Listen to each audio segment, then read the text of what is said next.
Welcome to Dinh Q, Memory for Tomorrow. Dinh Q is one of the most inspiring Vietnamese artists active in the world today, and Memory for Tomorrow marks his first major solo exhibition to be held in Asia. Lê was born in 1968 in Ha Tien, a Vietnamese town near the Cambodian border. The Vietnam War, which began in the early 1960s, ended in 1975. But thereafter, the intensifying invasions of the border region by the Khmer Rouge led his family to flee to the United States when he was 10 years old. After studying photography and media art at the University of California, Santa Barbara, and the School of Visual Arts in New York, Lê launched his vigorous artistic practice in the 1980s. Now back in Vietnam and based in Ho Chi Minh City, he is a high-profile artist who contributes regularly to major international art exhibitions.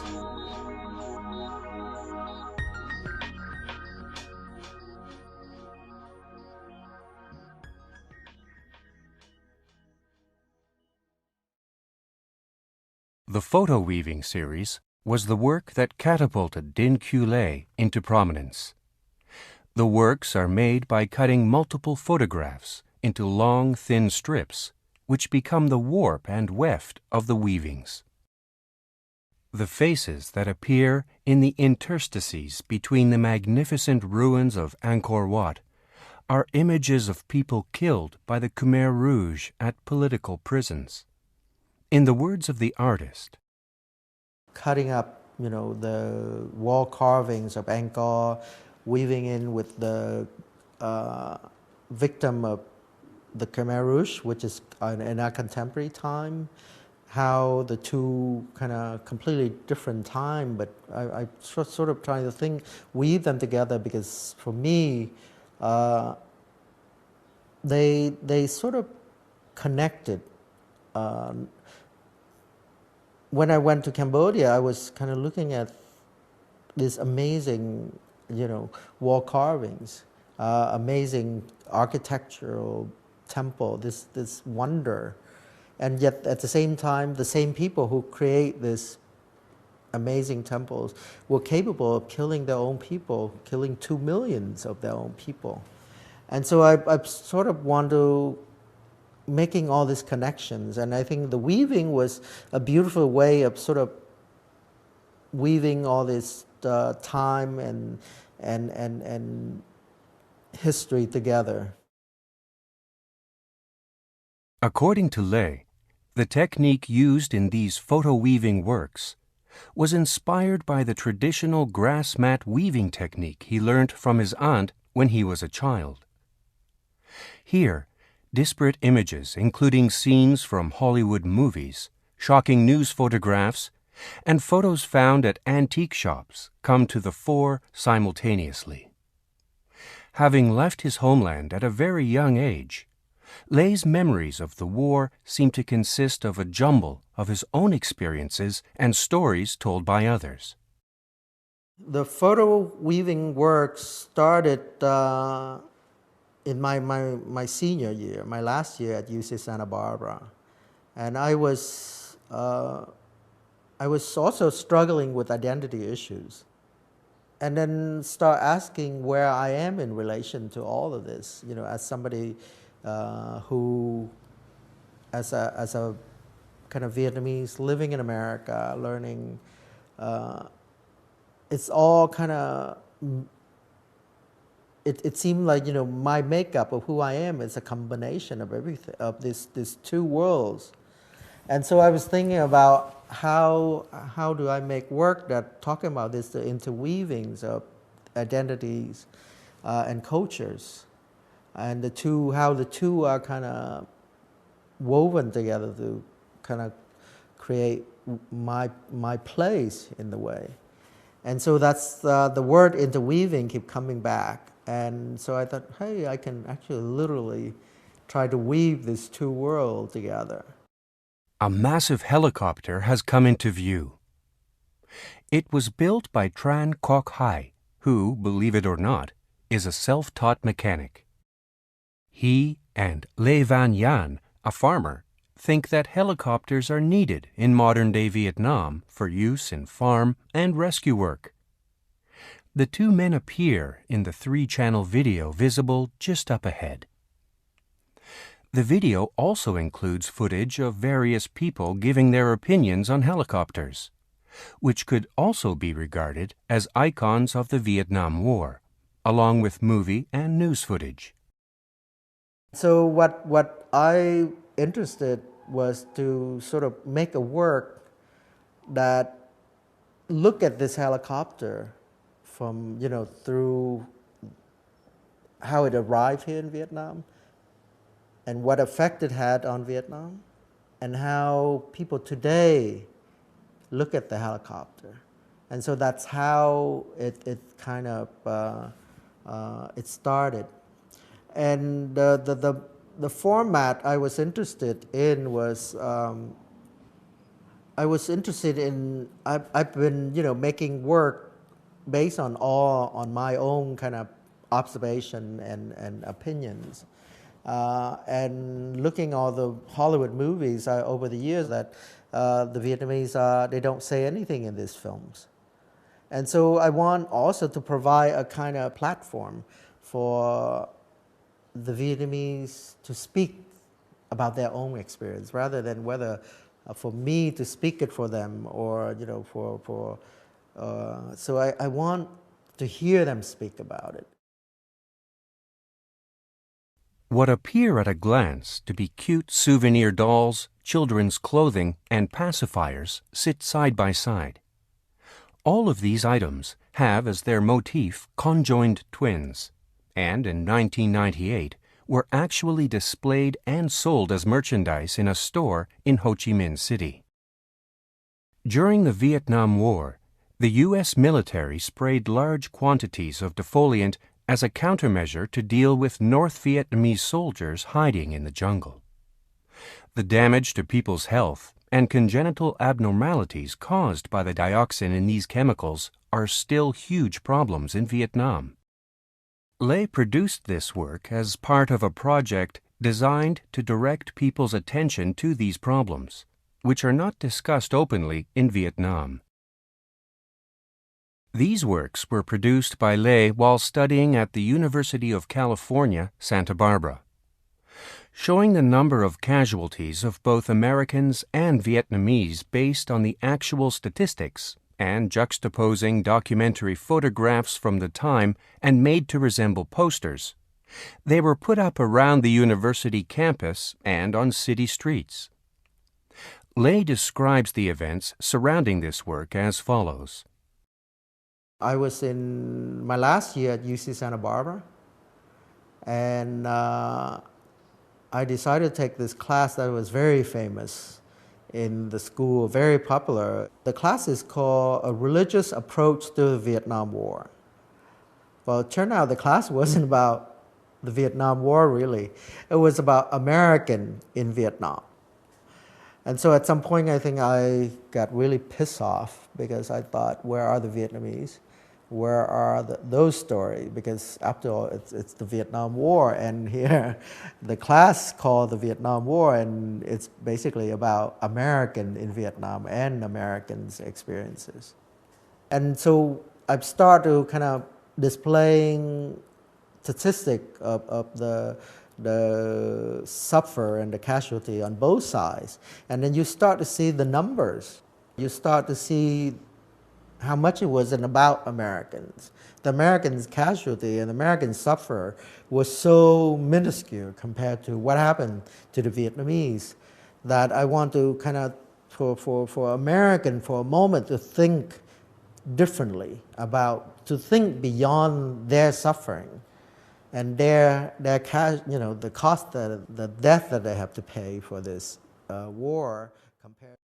Projected side by side in this 2-channel video work are scenes from 2 iconic Hollywood movies about the Vietnam War, Apocalypse Now and Platoon. Playing the protagonists in these 2 movies, produced in 1979 and 1986 respectively, are Martin Sheen and Charlie Sheen, who are father and son in real life. The reality of the son playing a similar role to his father parallels the reality in the United States of fathers and sons over multiple generations going to war. I was also thinking about Americans, how they have the tradition of, the father go to war and the son would go to war. As somehow the way military family in America talk about it as a kind of proud tradition. Read a lot about that, whether it wasn't just Vietnam War, it was World War II. Veterans who come back also don't talk about their experience at war during the their experience in the war. So the kids, they want to understand their father as so the experiences. So I think many of them, for me, I think many of the kids go to war, join the military, is to kind of try to go through the same experience as their fathers in order to understand their fathers. I don't think it has to do anything about glory or family, tradition that you have to, your father go to war, then you should go to war. But it's about the child want to understand the father. And I thought it was kind of interesting how the son has to reenact the father role in order to understand him. Listen carefully, and you will hear the sounds of the wind blowing and of flames engulfing the large sailing vessel. This is Erasure, first exhibited in Australia in 2011. The year before, a boat carrying asylum seekers tragically ran aground off the Australian territory of Christmas Island. And it was this event that Lê says he had in mind when he produced this work. My family was a boat person when we escaped from Vietnam to go to Thailand. And so I share that experience with them. And so for this work, I want not only connecting my history as a boat person to also Australian history as immigrant, as boat people who came from Europe, from England to Australia, and to connect that to contemporary, boat person trying to land in Australia. And to keep a kind of humanity to the issues. So I think I want to make a work that to bring back the humanity, and I want to make a work that they have to kind of be confronted by the individuals. And that's where the photographs, the faces in this photograph, the family snapshots, to kind of bring it all back that these are people. If you pick up one of the countless photos covering the floor and place it in the box, the scanned data will be archived and published on the Internet. On April 30, 1975, the South Vietnamese capital of Saigon fell, and the Vietnam War ended with a North Vietnamese victory. Immediately prior to this, hundreds of U.S. military helicopters carrying people desperately trying to escape Saigon landed one after the other on U.S. aircraft carriers waiting offshore. In order to make room for the following aircraft to land, many were pushed into the sea by crew members. Pishkun is the Blackfoot word for certain cliff formations in Montana and the High Plains region of North America. Native Americans used to hunt herds of bison by driving them over these cliffs. Here, Lê is likening the helicopters that were pushed off the aircraft carriers to the buffaloes that were pushed over these steep cliffs.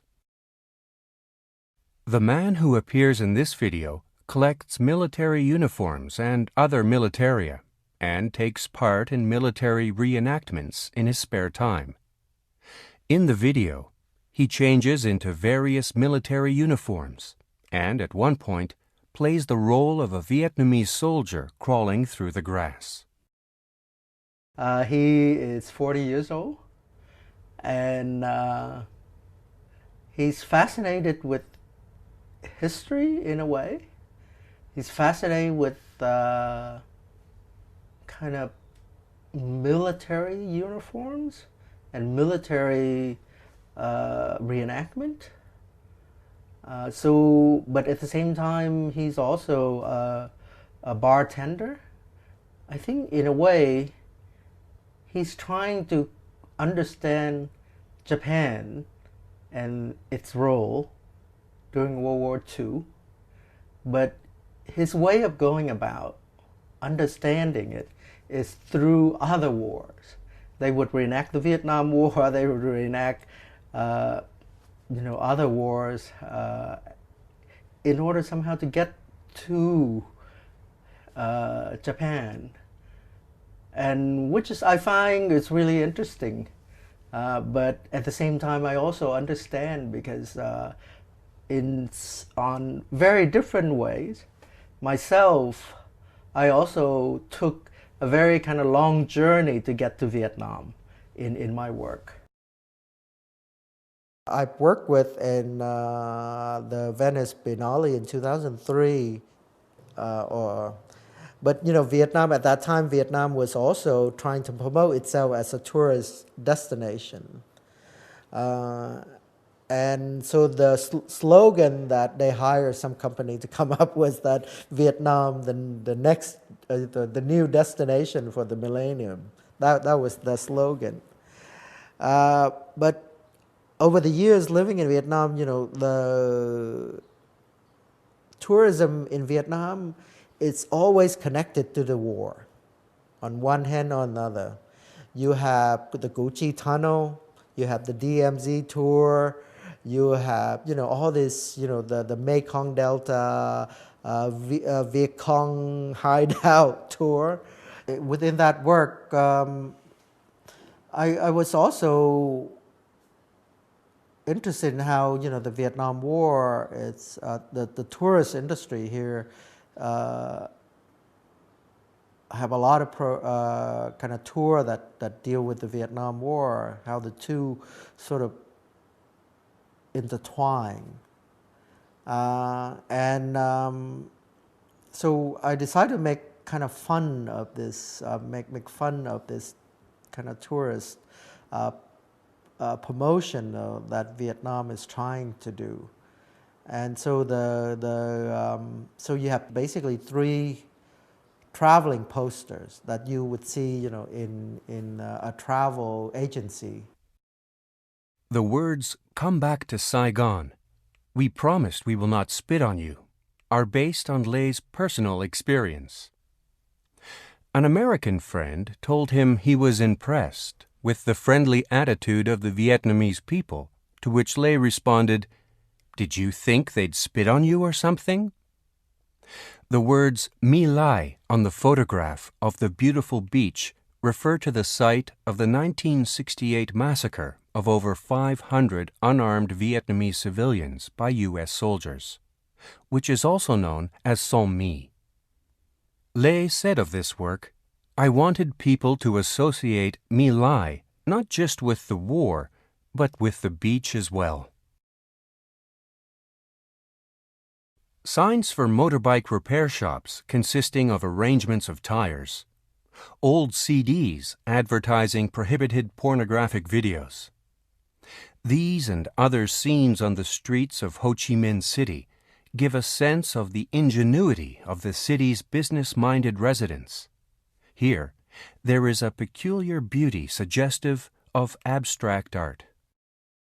A lot of people who are poor people who come up to the city from the countryside trying to make a living, trying to make a go of it. And through their ingenuities and their creativities, they able to, invent all these crazy, beautiful things to sell their craft, sell their wares. It was as a way to kind of showing the diversity and the ingenuity of the people here. A kind of my homage, my love my love letter to Saigon. Can you hear the rap music? The piled-up pieces of furniture are antiques from the period when Vietnam was a French colony. The rap performed by the French-Algerian singer Ahmed features provocative lyrics, using actual names describing the experiences of immigrants who are treated unjustly in France, and subjected to police violence, which allows us to feel the spirit of resistance against oppression. I met a very famous rapper in New York at a round table in New York, Hamé, and he's Algerian French. So his parents are Algerian, who came to France, and he was born in France. And I was thinking about how Algerian history and Vietnam history are very much connected. Not only, well, we're both a colony of the French, but also, after the war ended, his family, the Algerian war ended, his family moved to France. But the Vietnam War with the French inspired the Algerian to declare their independence from the French. I was interesting how, and our two history are connected. The 100 drawings displayed here were produced by war artists who served during the Vietnam War. It started with my interest in the drawings. When I saw these beautiful drawings that were made by artists during the Vietnam War, and yet at the same time they have no violence in them. I had an opportunity to meet some of these artists. They were making this drawing in part because they believe in the war effort, in part because they were part of it for so long that they didn't want to see blood and gut. They want to see something else better than those horrible things.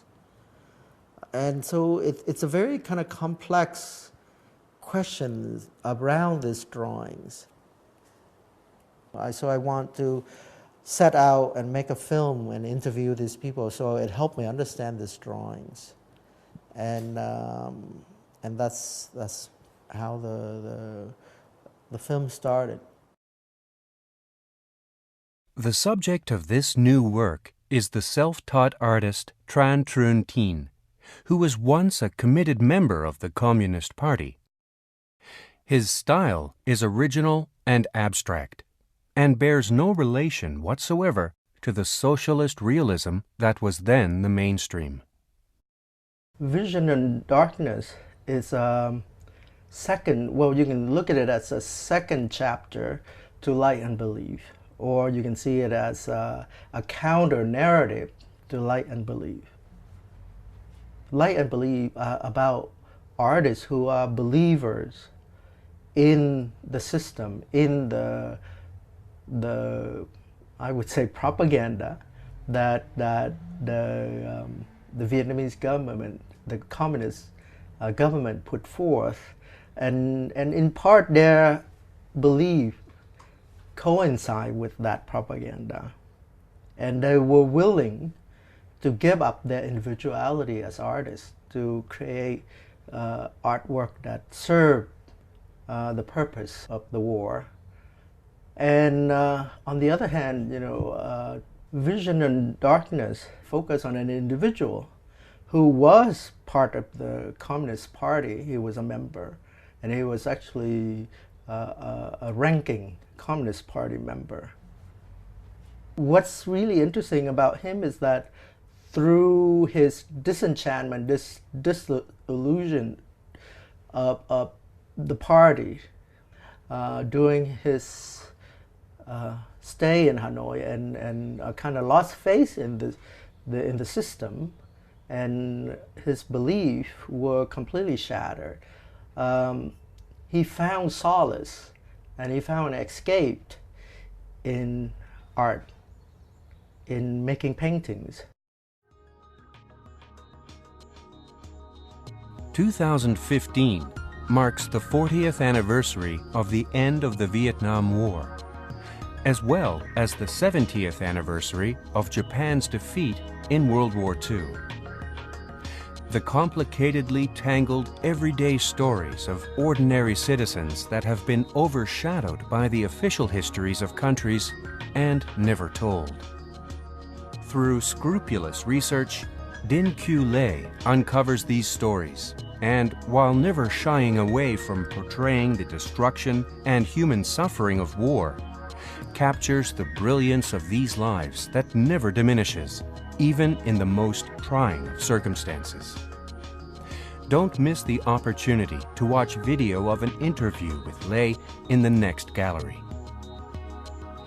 This brings us to the end of our audio tour of Dinh Q, Memory for Tomorrow. Kindly return the audio player to the counter. Thank you.